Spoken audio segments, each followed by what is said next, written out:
आन्या बेटा, पापा आन्या नहीं मिल। मैंने महर को सब जगह देख लिया, मिल रही पता नहीं कहाँ है मम्मी। ऐसे भी तो हो सकता है ना कि आसमा। मैं आसमा से चाहे कितनी भी नफरत कर लूं, पर मैं ऐसा कभी नहीं मान सकता कि वो ऐसा कभी करेगी। कहीं वो मेहर के साथ ही तो नहीं चली गई? आसमा, इन्होंने मेरी बेटी को किडनैप किया है। आन्या बेटा, पापा आन्या नहीं मिल।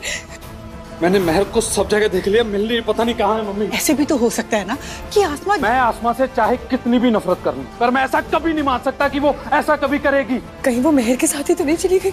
आसमा, इन्होंने मेरी बेटी को किडनैप किया है। शो की कहानी आगे बढ़ती है और हम देखते हैं कि किस तरीके से यहाँ पर जो आलिया है वो आसमा का पर्दाफाश करना चाहती है। सबको ये बताना चाहती है कि आसमा मोगा वापस आ चुकी है। हालांकि अरमान को तो पहले से ही फील हो रहा है कि आसमा उसकी इर्द गिर्द ही है, लेकिन अभी तक आसमा को नहीं देखा है ठीक तरीके से अरमान ने।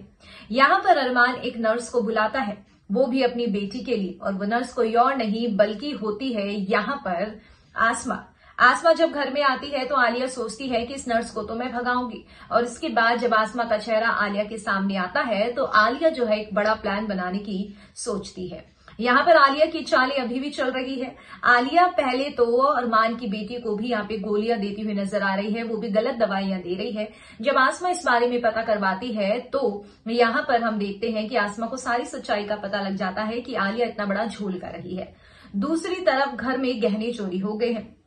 अब बाहर वाली है आसमा, इसलिए उसी पर शक किया जाता है और कहते हैं कि इसका बैग चेक करो। पूरा बैग टटोलने पर भी उसमें से कुछ नहीं मिलता।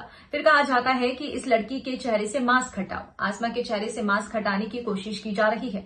आलिया बहुत ज्यादा खुश हो रही है कि आसमा पकड़ी जाएगी। अब देखते हैं आने वाले एपिसोड में क्या होता है। कमेंट सेक्शन में आप अपनी राय बताइए और कर दीजिए चैनल को सब्सक्राइब।